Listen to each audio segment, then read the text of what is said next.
I'm going to tear into the front end on a Suzuki Quadrunner 250. This is a four-wheel drive model. You've got the tie rod here, shocks, upper A-arm, lower A-arm. You got the CV shaft. This is the outer joint here, the inner joint here. Brake drum, brake panel. You've got a dust cover here, and then your axle runs all the way out to here. So I'm going to walk through this process, pulling all this apart. I wanted to show you how to disassemble it, kind of some common wear problems, some common issues that we see on these four-wheelers. First things you want to do, obviously pull this tire off, this wheel and tire. It takes 4 14-millimeter lug nuts. Zip those off of there, pull that wheel off. We've already done that at this time. Next, we've got your cap here. A lot of times you can get in there, you can take and actually pull on it with your hand, or you can take anything and get in behind there and just kind of pry it off of there. Fairly pliable rubber, so you can move it around,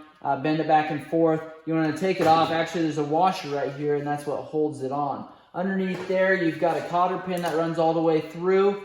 This axle here, you straighten this out as best as possible. I like to use a pair of side dikes. Some people will use pliers. Some people will end up just cutting it off with a pair of side dikes. Sometimes you can salvage and reuse these. So if you're going back together, your cotter pin's in good condition there, you can reuse them. But then I just take and I grab this end here of the side dikes and pull that pin out of there. So you can see that, just use it to kind of pry on itself. That one there is pretty beat up. We probably won't be reusing that one. We've got an 1 3/16 nut here to remove this, and I've got a 1/2 inch drive to remove it. Remove that off of there. You've got your larger 1 3/16 nut.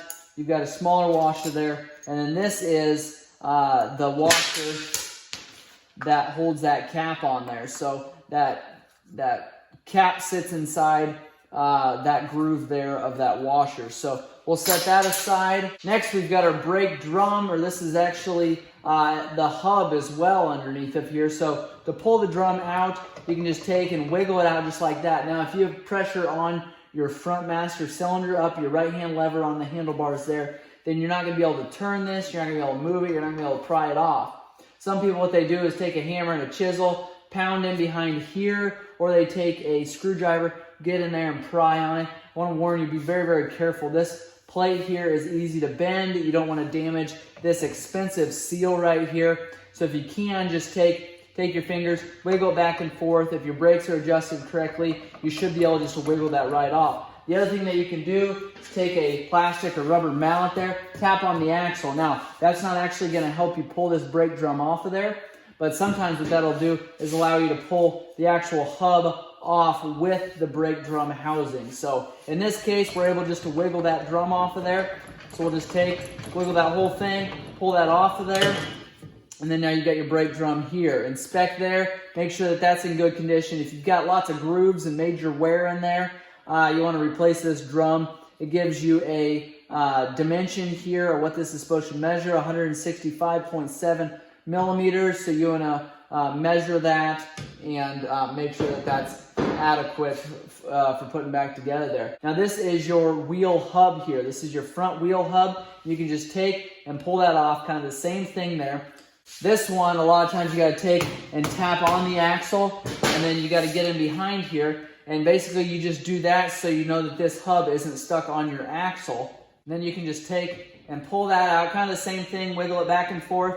Once you get this out a little ways, this is a steel plate. Sometimes they kind of get seized onto that bearing that's inside this panel here. You could actually take something, small crowbar or something, get in here and pry. You want to be really careful. You don't put too much pressure on these cylinders, and I definitely wouldn't press on these brake shoes right here. You're going to cause some major issues going back together if you do bend that up. But if you need to get in here, there's the wheel hub actually is behind here, or excuse me, the bearing carrier is behind here. A lot of times you can get in there and put a little pressure on it and push that out. Sometimes they come off without any issues, but you basically have to have that everything centered just right for that to happen. Just continue to wiggle that off of there just like that. Now, sometimes, like I said, sometimes those bearings will actually get seized on this actual hub itself there, making it a little bit more challenging to pull out of there. Unfortunately, because of the way this is set up, to get this brake panel off of here,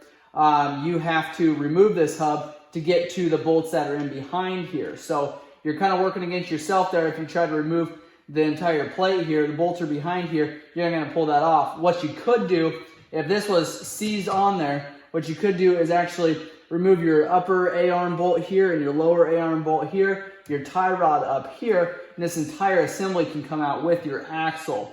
That's not ideal because you eventually have to take it all apart anyways, especially if that bearing is seized on there. But that'll at least get you to be able to put it on the workbench, be able to work with it a little bit easier to try to push these parts apart. So we got ours off at this point. We'll set that aside here. There is splines in this hub. You want to make sure that those are in good conditions. Obviously they are because we had a tough time getting it apart. Now, what you're going to do is take a 14 millimeter socket here. You're going to pull this upper knuckle bolt off of here. This holds the A-arm onto the actual knuckle itself. So remove that. You can see there we already started to remove that. You've got the same thing down below here coming in from the front. You've got a 14 millimeter bolt holding that lower A-arm. So this is the left hand lower, this is the left hand upper, this is the left hand arm, you've got the left hand tie rod, and you've got the left hand steering knuckle. Now the next thing we're going to do is pull off this brake panel. Now sometimes this is as far as you need to go if you're replacing brake shoes. What you do here, I'll give you a close-up. All right, okay, now to remove the actual brake shoes, what you do, there's clips right here and right here. So what I do is take a small pair of pliers, and I'll take and I'll actually push in, and then I'll clamp down. So push in, clamp down, turn, there's a little arm in there, you turn a quarter turn, you can take and pull that clip off of there like that. Do the same thing on the bottom there. Same thing, pull that down, pull that clip off of there. Now you can take your brake shoes off. Now, you've got springs here and springs here. What you also have is a little release arm here. Now what that does is basically doesn't allow your brake pads to go in too far, putting pressure on that cylinder, and that just kind of works as a stopper there. You can actually just take and pry that forward, and that'll allow you to take a little bit of pressure off of those brake shoes. And I'll show you that mechanism when we get this pulled off here. So this is your brake piston caliper here, and then here is your brake shoes. Now when you go and order brake shoes, you're not going to get this arm. All you're going to get is these shoes here. It'll be the same. You pull this arm off of here, you pull these springs off of here. Typically, you'll reuse both of those, the arm here and the springs there. A lot of times your brake shoes won't come with new springs, so keep that in mind. Then going back together, same thing, put it on the bottom, slide it on the top, then take these, put your finger in behind there, keep these arms straight with those shoes on there, push it on there, push it on with a finger there, take these pliers, take and do a quarter turn, and those will be locked into place there. Now, continuing on with our brake panel removal, we've got 4 bolts. We've already removed 2 just to kind of speed things up, but 2 12 millimeter bolts we have left to go here. We've got 2 and 2. Remove this panel then. Take and remove that. And that, again, we would typically have 4 of those. And before we go too terrible far, I'm going to pull this camera out a little bit and show you what we have on the top side here. All right, before we get that brake panel completely off, what I'm going to do, take a 10 millimeter here. Behind, we've got your brake line, and it's a steel line that runs to this brake piston cylinder here. We'll loosen that up, because what we're going to do is actually end up taking this entire panel off here. Once we get that 10 millimeter loosened up, I'm going to grab a rag, because we already have drained the master cylinder up at the handlebars, but there's still going to be some fluid left in these lines, so I'm going to put a rag underneath there, and I'm going to let that drip down onto that rag there. Now we're ready to completely pull that brake panel off of there. And that's the way that it looks here. You've got your brake line in the back here. This is directional, so this is the left-hand side. Your brake hose here, and this is removable. Here's your brake bleeder screw. And I've showed you a separate video on how to bleed the brakes on this system. Check that out on my channel. We're going to set this aside now. And I'm going to continue to move on. We're going to actually take CV shaft, remove shock and A-arms there, and I'm going to show you that process.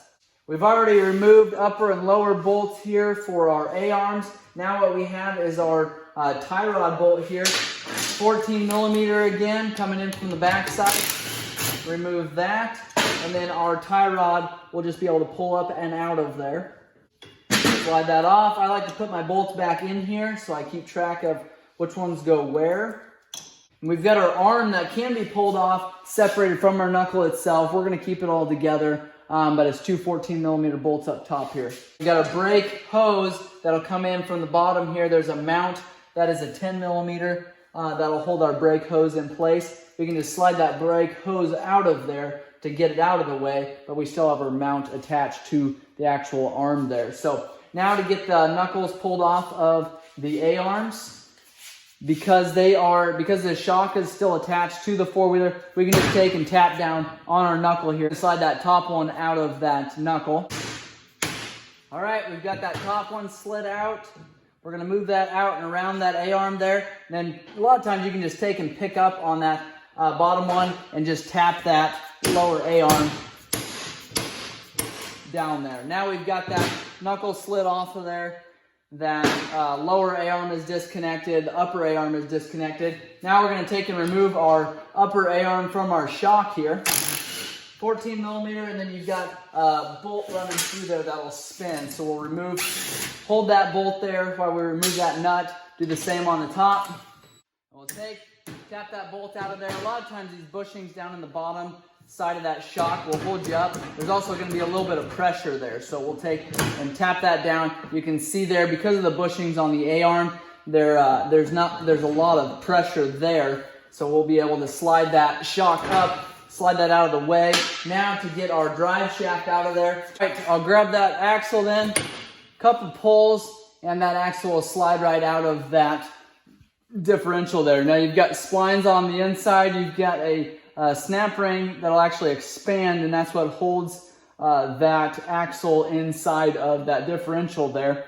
And then now you can take and either rebuild these axle shafts. Check my videos out on rebuilding axle shafts on this King Quad. They're real similar to other four-wheelers, so make sure you look those videos up. I've showed you how to do several different styles of CV drive shaft boot banding tools, and then I also sell those. Check the links below for that.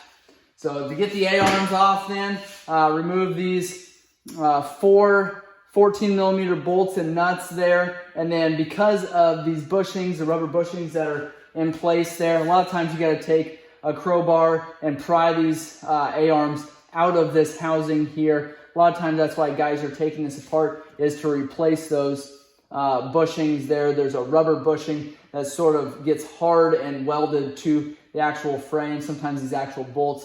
So you got to take a hammer, push these out, and then obviously replace those bolts when you do that. So that's the front end on a Suzuki Quadrunner 250 four-wheel drive. I've done a lot of other videos on this four-wheeler. If you guys have questions or comments, make sure and leave those below. If this video has been helpful, make sure you like, subscribe, and share. And appreciate you guys watching.